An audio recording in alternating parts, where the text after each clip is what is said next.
ना इंडिया की ना हिंदुस्तान की, बस शुद्ध सनातन भारत की। जहाँ ज्ञान की अविरल गंगा बहती है, वेदों की पहली वाणी गूंजी है। ये देवों की तपोभूमि है, राम और कृष्ण की कर्मभूमि है। हम बात करेंगे उस भारत की जो हम सबकी मातृभूमि है। आप सभी को मेरा प्यार भरा नमस्कार। पिछली सीरीज में हमने देखा था कि भारत में थे तो 16 महाजनपद, लेकिन उनमें से सबसे शक्तिशाली था मगध। तो चलिए हम उसी से कहानी शुरू करते हैं।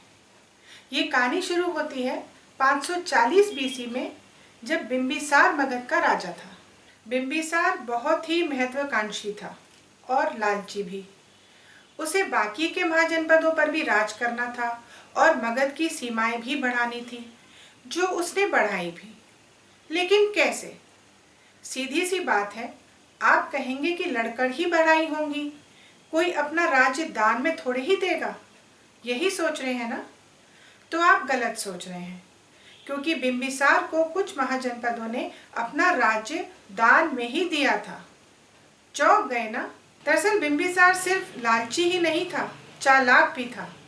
उसने कुछ महाजनपदों से बिना युद्ध लड़े ही अपनी सीमाएं बढ़ाने का एक अनूठा तरीका निकाल लिया था, और वो था वहां की राजकुमारियों से विवाह करके, जिसे मैरिज अलायंस कहते हैं।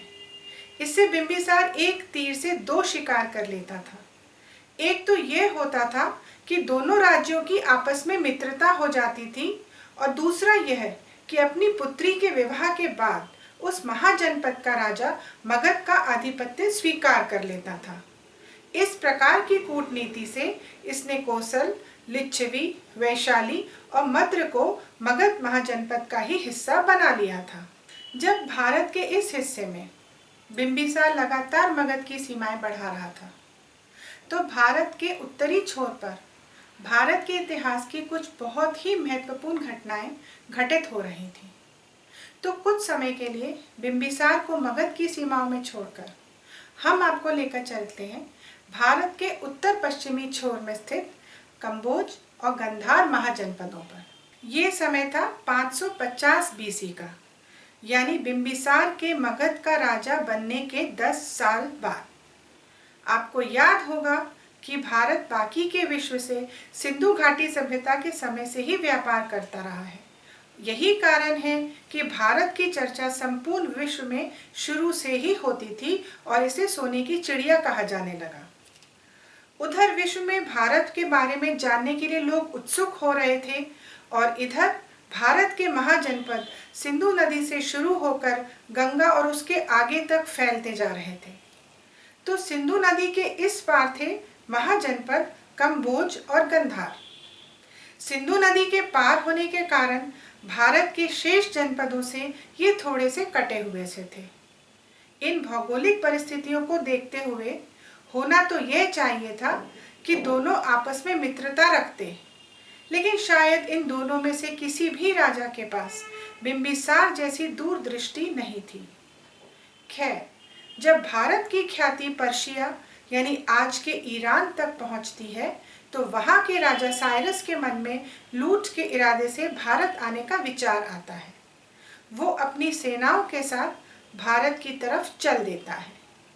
अब समझने वाली बात यह है कि वो जमीन के रास्ते से ही भारत आता है, क्योंकि उसे समुद्र पार करना नहीं आता था। याद कीजिए, सिंधु घाटी सभ्यता में लगभग 3300 बीसी के समय भारत के लोगों के पास न सिर्फ जहाज थे, बल्कि वो समुद्र के मार्ग से विश्व के अन्य देशों के साथ व्यापार भी करते थे। और साइरस पर्शिया से 550 बीसी में, यानी सिंधु घाटी सभ्यता के 2500 साल बाद भारत आता है, और वो भी जमीन के मार्ग से। और यही कारण है कि विश्व के अन्य देशों को भारत सोने की चिड़िया लगता है। खैर, ये जब भारत आता है तो कंबोज और गांधार पर आक्रमण करता है, और आपसी फूट के कारण ये दोनों महाजनपदों का राजा बन जाता है। अब यहाँ दो बातें इंपॉर्टेंट हैं। पहली ये कि भारत पर पहला विदेशी आक्रमण 550 बीसी में पर्शियन इन्वेशन के तौर पर हो चुका था, और दूसरा ये कि भारत की शुरू से ही सबसे बड़ी समस्या ये रही है कि यहाँ के राजाओं में पॉलिटिकल यूनिटी नहीं रही और इसी कारण भारत शुरू से ही विदेशी आक्रमणकारियों से हारता रहा। खैर, अब सिंधु घाटी सभ्यता के उस पार का इलाका साइरस के कब्जे में आ जाता है। बीच में सिंधु नदी होने का फायदा ये हुआ कि वो सिंधु नदी के पार नहीं जा पाता, लेकिन साइरस के बाद उसका पोता दायरस कंबोज और गांधार से आगे पंजाब और सिंध तक के इलाके पर कब्जा कर लेता है। अब पर्शिया का ये जो आक्रमण होता है, इसके कुछ नुकसान थे तो कुछ फायदे भी थे। फायदा ये तो आगे आने वाला समय बताएगा, लेकिन नुकसान ये हुआ कि सिंधु घाटी नदी के इस पार का इलाका अब पर्शिया के कब्जे में आ जाता है और सिंधु नदी के उस पार बिंबिसार धीरे धीरे मगध की सीमाएं बढ़ा रहा है और उसका एक बेटा भी हो जाता है, अजातशत्रु। इसकी माता लिच्छवी की राजकुमारी होती है।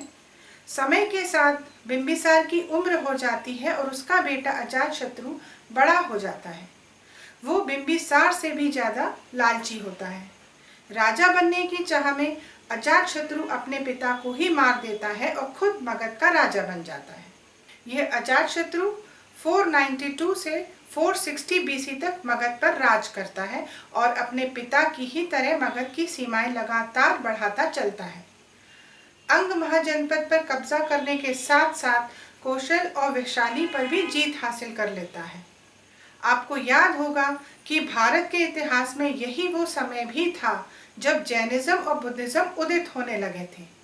अजातशत्रु ने बौद्ध पंथ को अपना लिया और कहते हैं कि जो बोते हैं वो ही काटना पड़ता है, तो अजातशत्रु को भी उसके बेटे ने ही मारा और खुद राजा बन गया। इसके बेटे का नाम था उदयन। उदयन के आगे जाकर 3 बेटे हुए, अनिरुद्ध, मंडक और नागदशक। तीनों ने ही मगध पर राज किया, लेकिन नागदशक हरियंक राजवंश का आखिरी राजा बना क्योंकि ये बहुत ही अय्याश किस्म का राजा था। प्रजा पर ध्यान नहीं देता था, जिससे प्रजा में असंतोष फैल रहा था। इसका फायदा इसके सेनापति ने उठाया जिसका नाम था शिशुनाग। शिशुनाग ने नागदशक की हत्या कर दी और खुद मगध का राजा बन गया। तो हरियंक राजवंश बिंबिसार और अजातशत्रु से लेकर उदयन के बेटे नागदशक तक होता हुआ खत्म हो गया और शिशुनाग के मगध पर काबिज होने के साथ ही नागवंश की स्थापना हुई। शिशुनाग ने भी मगध की सीमाओं को आगे बढ़ाया। अवंती महाजनपद पर विजय हासिल करके मगध की सीमाएं मालवा तक फैल गईं। शिशुनाग के बाद इसका बेटा काल अशोक मगध का राजा बना और इसने भी बौद्ध पंथ को अपना लिया। काल अशोक के 3 बेटे थे, क्षेमवर्धन, शत्रुजस और नंदीवर्धन। नंदीवर्धन का एक दासी पुत्र हुआ महापद्मानंद। बड़ा होकर इस महापद्मानंद ने नंदीवर्धन की हत्या कर दी और खुद मगध का राजा बन गया। यहाँ से मगध पर नागवंश का अंत और नंदवंश की शुरुआत हुई। चूंकि ये महापद्मानंद एक दासी पुत्र था तो क्षत्रियों से नफरत करता था। इसने कई क्षत्रिय राजाओं को हराकर मगध की सीमाओं और शक्ति दोनों का ही विस्तार किया। सेना में हाथियों का उपयोग शुरू करने वाला यही नंदवंश था। इसका बेटा था धनानंद, जो महापद्मानंद के बाद मगध का राजा बना।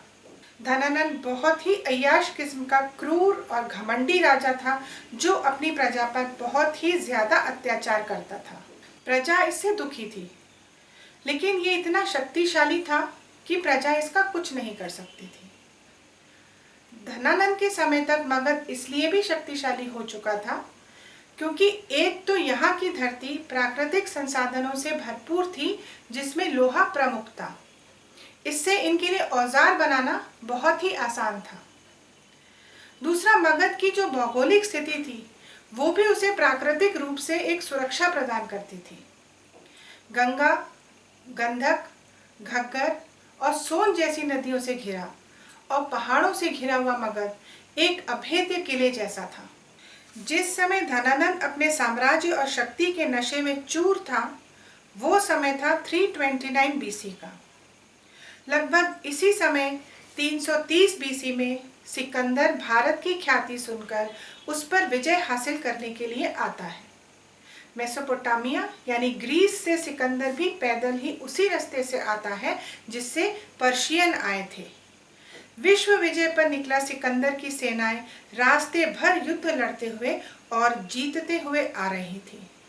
जाहिर है जब वो भारत में आता है तो उसका सामना होता है साइरस और डायरस की पर्शियन सेना से।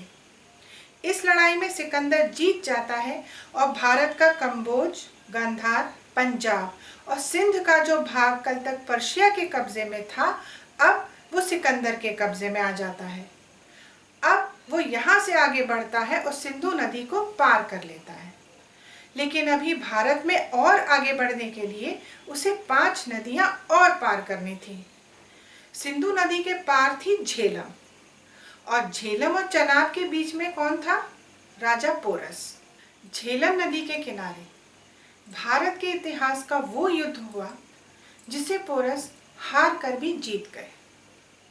दरअसल ये युद्ध सिकंदर के लिए आसान युद्ध नहीं था, क्योंकि मेसोपोटामिया से भारत आते आते उसने और उसकी सेनाओं ने कई युद्ध लड़े थे, लेकिन किसी भी युद्ध में हाथियों की सेना उसने पहली बार देखी थी। जी हाँ, पोरस की सेना में जब सैनिक हाथियों पर सवार होकर सिकंदर की सेना पर टूट पड़े तो सिकंदर की सेना के लिए भी ये युद्ध इतना आसान नहीं था। हालांकि पोरस ये युद्ध हार गए थे, लेकिन जिस वीरता और बहादुरी से वो लड़े वो हार कर भी जीत गए। उनकी बहादुरी के आगे सिकंदर भी नतमस्तक हो गया था, और जब उसने पोरस से पूछा था कि उसके साथ कैसा सलूक किया जाए, पोरस ने कहा था वैसा ही जैसा एक राजा दूसरे राजा से करता है। यही कारण है कि सिकंदर ने पोरस को उसका राज्य लौटा दिया था और उससे मित्रता कर ली थी। सिकंदर और पोरस का ये युद्ध केवल भारत के इतिहास में ही अमर नहीं है, बल्कि ग्रीक इतिहास में भी इसे बैटल ऑफ हाइडेस्पस के नाम से सिकंदर के जीवन काल का एक बहुत ही महत्वपूर्ण युद्ध बताया जाता है।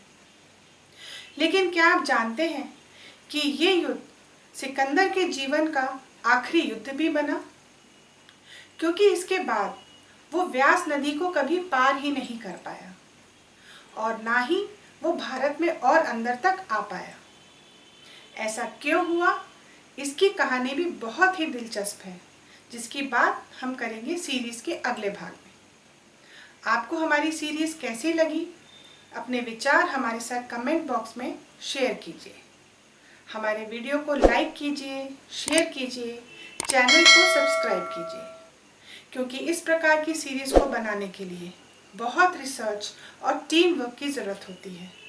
आपका सहयोग हमें मोटिवेट करेगा इस सीरीज को आगे बढ़ाने के लिए। तब तक के लिए धन्यवाद।